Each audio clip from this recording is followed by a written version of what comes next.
Now I want to talk about some November deer hunting rules, and really getting in November. It's October 28th right now, and we're so close to that magical time of the year. And who doesn't love November? This is where dreams are made of. There's a lot of times I do get an opportunity at the end of October, so you can imagine I'm placing a really high priority right now on the last few days of October. By the time you guys see this, it'll either be November 1st or October 31st, October 30th, somewhere around there. And when it gets into November, October's different. I mean, we're going through the October lull, the signing phase, the pre-rut, really things are amping up. But November is definitely when it climaxes and when everything comes together and there's an incredible amount of opportunity for you. However, with that opportunity comes a roller coaster. And when I look at November, it's full of opportunity, it's full of the best days to hunt a year, but that doesn't mean that you have to hunt every day. I look at the roller coaster of opportunity, meaning weather opportunity. If it's a bad day, maybe I still go out and hunt, but I'm not hunting my best stands. I'm really saving those best stands for those best weather days. Of course, my forecast for weather has been infused into HuntCast 2.0 by HuntWise. And that's really important to me, and I hope you guys don't mind me talking about it, and you might be getting sick of me talking about HuntCast, but that is my information, my baby, into that HuntCast, that weather formula I've been using for 30 years and published in Outdoor Life in 2015, wrote my book about it in 2018. So this is something that's really critical to me and important. It's how I've been able to be successful with a whole bunch of bucks here in the past, going throughout the decades. And we're moving. I didn't just place all these on a trailer just for show or just for some props. We're actually moving to our house in Minnesota. We haven't moved yet. That's why I actually have resident tag in Wisconsin and a non-resident tag in Minnesota. Our mailing address is still in Wisconsin. I still have a Wisconsin driver's license, but we're just making that crossover right now. I'm voting in Wisconsin still. And so all these are right here, and these are some of those favorites that we had from our video room back in Coon Valley. And we have a really special wall in the house for all of these heads. We're gonna be able to fit 25 heads on there, I hope. But they bring back a lot of memories from November, and a lot of these stands from these bucks with that opportunity were saved for that special time of the year, that special weather day. A lot of them shot in the morning and then going in for that opportunity that was presented because the stand was fresh, maybe not the best stand we thought, but the freshest stand, and because the weather said to. Now, I'm gonna go through that rut progression real quick and kind of what you can expect as far as sign, because a lot of these stands we went into in these bucks that were shot, I had no idea what kind of sign was in those stands because I hadn't been there since May, June, since we put those stands up, since we cleared the lanes, literally just walking in the dark. And I have a cool story about this buck in particular right here, walking in the dark, but didn't know what to expect. I want you to understand, just real quick, we'll go through that rut progression. And really you have the pre-rut that's amping up. Bucks are leaving a lot of sign, rubs and scrapes in the woods about a week ago, let's say the 20th of October. And that doesn't mean that they're necessarily moving during daylight. It just means they're starting to leave a lot of sign at night. It's like they're getting active and all of a sudden they make that push into daylight. That's when the pre-rut begins, when they start cruising between bedding areas in the morning. So you have that progression and that amp up. It doesn't even mean a lot of does are coming into estrus. It just means there's a trickle. It's starting to expand. A lot of signs being left at night. All of a sudden that movement transfers to daylight. We had Kermit this week, twice during the daylight, about an hour before dark, moving around on the cell cams, which was really exciting. I was out there both nights, so he's getting his picture taken at different spots than I am, unfortunately. And that cat and mouse game begins. But it's amping up. All of a sudden the bucks switch to daylight. Then a large amount of does come into estrus. It's not when the most are coming into estrus. That's still a week after that, 10 days after that. It's when enough are coming into estrus that every buck in the neighborhood gets invited to the party. A lot of people think that rut lockdown takes place when all the does are coming into heat or a high percentage. No, it's when they first start, and it's that buildup to where there's 4 bucks to every doe, 3 bucks to every doe, and all of a sudden 30% of the does are coming into estrus, 20%, and a lot of those bucks get to participate in breeding activity, and that's that rut lockdown. And that happens quick, just all of a sudden. Around here, that would be the first 3 or 4 days of November, end of October, right around there.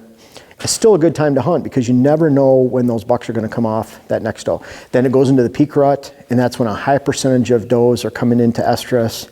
Again, Bucks are going back and forth. I like to hunt between bedding areas in the morning, food sources in the evening, and then that post rut takes place when bucks will move far and wide to look for that last doe that they're going to breed, and they're getting tired out. They're not going to move when it's a really hot day, when the conditions are poor. And I'm fast forwarding to the 15th to 17th of November around here, southeast Minnesota, southwest Wisconsin.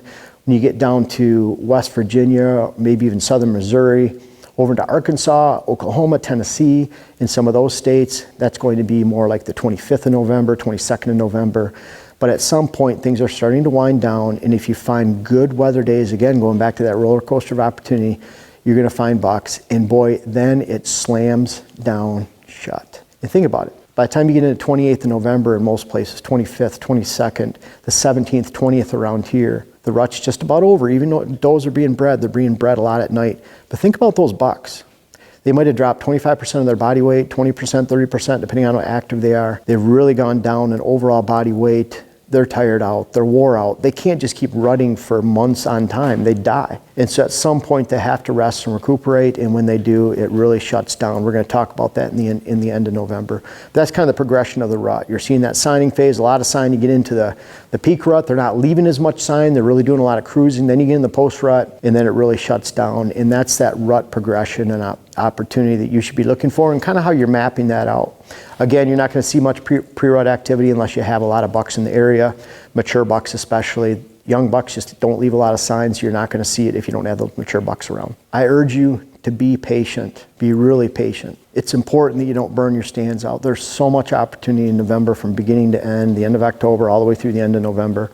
You just can't afford to burn out your stands and land and your opportunities for your hunt on public land or private right off the bat by going in too soon, going in over and over again. We're skipping around here in Minnesota. I haven't even hunted Wisconsin yet. I'm waiting towards that best time. The stands will be fresh. We can go in there. And along with being patient, the next point I really want to make is that you need to plan your hunts out and plan your sits several moves ahead. What I mean by that is if you only have one stand, go find some other areas to hunt. Think, well, I'm going to hunt this on this great day, but I'm going to go find another spot on public land, maybe scout a little bit and move around a little bit. It's all easy to do, and there's good public land within an hour of everyone, just about everyone in the country. That's really true. But plan, it's amazing. Some of us are really strategic in games we play, whether it's poker or chess, and we'll plan several moves ahead. We'll really bait our opponent, and we don't do that in hunting. We just rush it. We can't wait to get out there. We push it too hard, and we blow our sits out. A lot of these bucks are taken by being very patient. This buck right here in particular, this 13 point, he was shot about in 2004, 2005. And he was one we were waiting on. We saw the year before. He was living in a certain area, had a certain stand for him, hadn't hunted that stand. And when I went in there in the morning, it was about, let's say November 6th, November 5th, somewhere around there. And fresh stand. The night before he had snort weeds. He was by me in a funnel near that area. And when I went in for him in the morning, imagine me going in with a very dim light, trying to walk through there, turning the light on and off just so I could see where I'm going. We call it the 2-acre field, going into a pinch point. And literally this guy, this 13 point right here, charged me. And he snort wheezed and ran at me.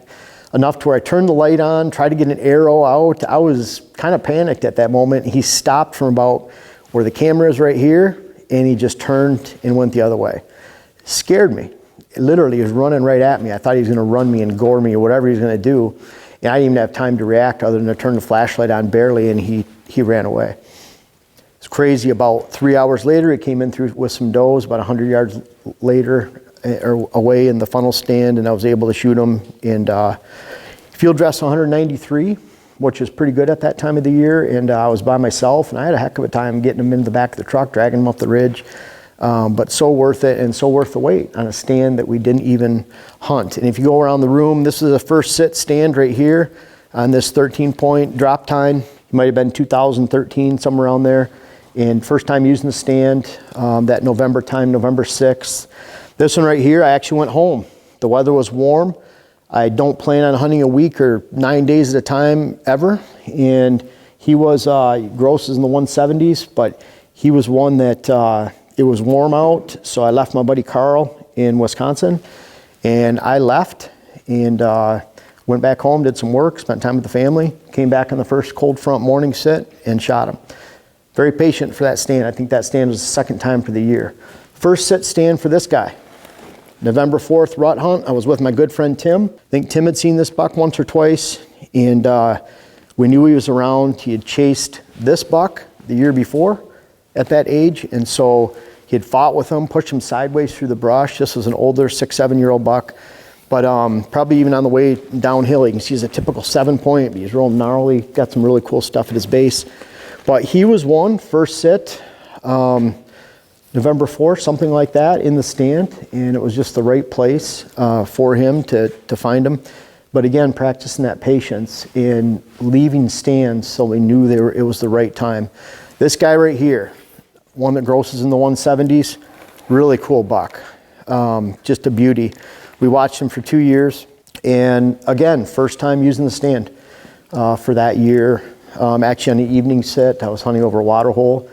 There were bucks fighting out in the field, and I think the reason we didn't see him the year before was because he was a super shy buck, and he just didn't want to be around, so we had planned and saved the stand. Went in, and he was sneaking off the property and going the opposite way of the fights and the food, and the does are out there, and I believe he's very submissive. And he was heading towards an area where we'd seen him the gun season before, across the road. That was the only time we saw him, and that was about a mile away. And so I think he was heading home for his hunting home, and just exiting stage left off the property. A lot of these bucks right here, so many memories, but almost all of them, I want to stress this, were shot exercising a lot of patience and planning several moves ahead, meaning if I sit in this stand, I don't want to sit in that location for a while. I'll sit over here, then over here, and move around. And what's really cool about a lot of these bucks is the stands that I shot them in, I didn't hunt the next year because they didn't come up in that move of chess, where I'd hunted this stand over here, bad weather, I'd go over to this stand, this stand, this stand, and it just didn't come up in the rotation. Again, your favorite stand should always be the next stand you shoot out a big buck out of, not the last. Have very short memories when it comes to deer hunting. It's very important. The gun season setup. I love going into those undisturbed morning areas where it's thick. I can get in there without walking through daytime food sources, evening food sources. I can get into that bedding area location during gun season. A lot of gun season openers in November at some point. We have actually Minnesota is, I think it's the 9th of November this year. Wisconsin's a couple weeks after that. Michigan's in between there, and Pennsylvania's after Wisconsin. I might actually hit all of them this year if I'm lucky, Lord willing. But I love those gun season openers. And really, when I'm hunting and having success on opening day, the second, third day, or even the 9th day, I'm looking for those either secluded morning opportunities of bedding for that first day or two, and then I'm focused on afternoon, evening hunts on secluded food sources, whether it's a clear cut on public land or a hidden food plot on private land. A lot of gun season opportunity, but you have to set that up. If you've been burning out your stands, wearing out your land, wearing out the public land where you hunt, you're not going to have that gun season opportunity. Gun season presents, to me, gun season's easy, whether on public or private land, because if you find the locations that are undisturbed, then getting into those locations are few and far between. But finding those good habitat conditions of food and cover, and it's been saved, not overpressured. If you're having overpressured your private land, then pretty easy to capitalize on those opportunities that have been presented because you've exercised patience, you've planned those chess moves ahead, and you've found areas where other people haven't burned out that land. I'll show you, this is a lot of people don't realize we have all these strategies. These strategies directly apply to public land. And a lot of people don't realize I've shot about 30 bucks on public land in Ohio, Michigan, Pennsylvania. And this is a really nice UP of Michigan buck.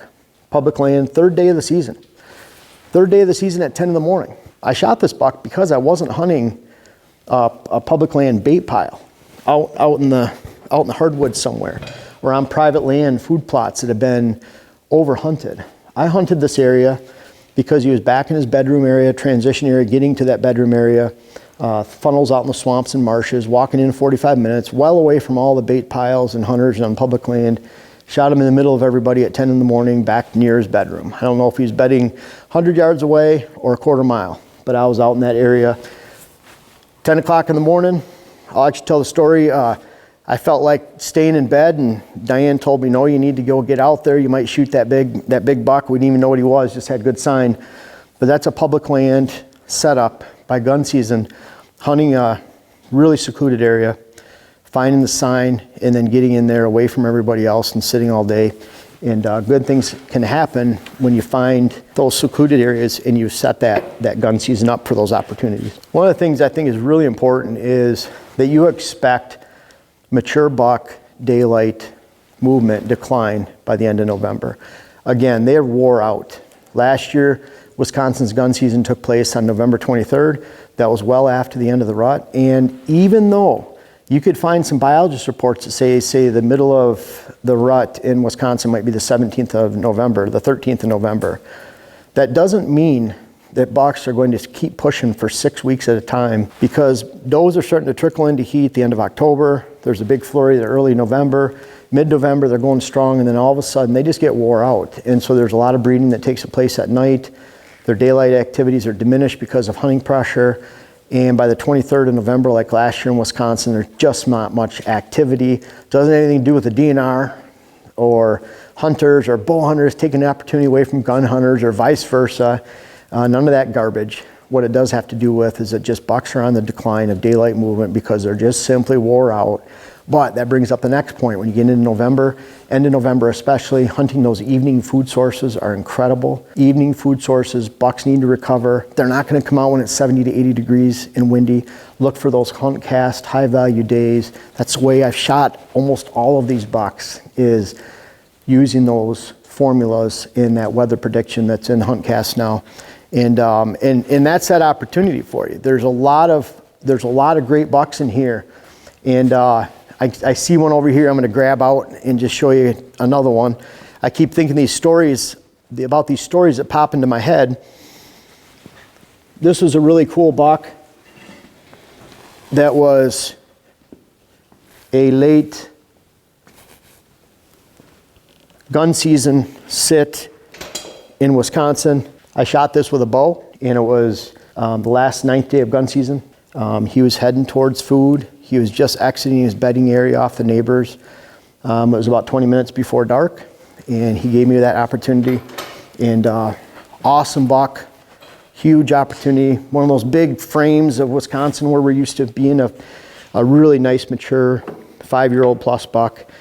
When they get to that age, who cares if they're 5, 6, or 7? They're just older, and they're good bucks to potentially harvest and hunt. But really focusing on that late season evening hunting as bucks are recuperating, heading to food. He was going by a scrape, so it's pretty cool to see him come in. That's where I shot him, and really pinpoint area. That's why I took my bow. I could get burned and walk by too far, but I really like shooting him with my bow.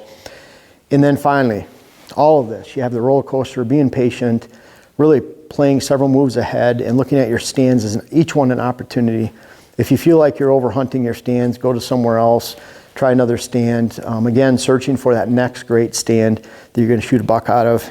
And finally, the most missed time in the whitetail woods comes the end of November, early December, and that's a secondary rut. The further north you get, the more defined that secondary rut is, because if fawns are born too early, they die. If they're born too late, they die. And so over time, that rut becomes a much narrow window.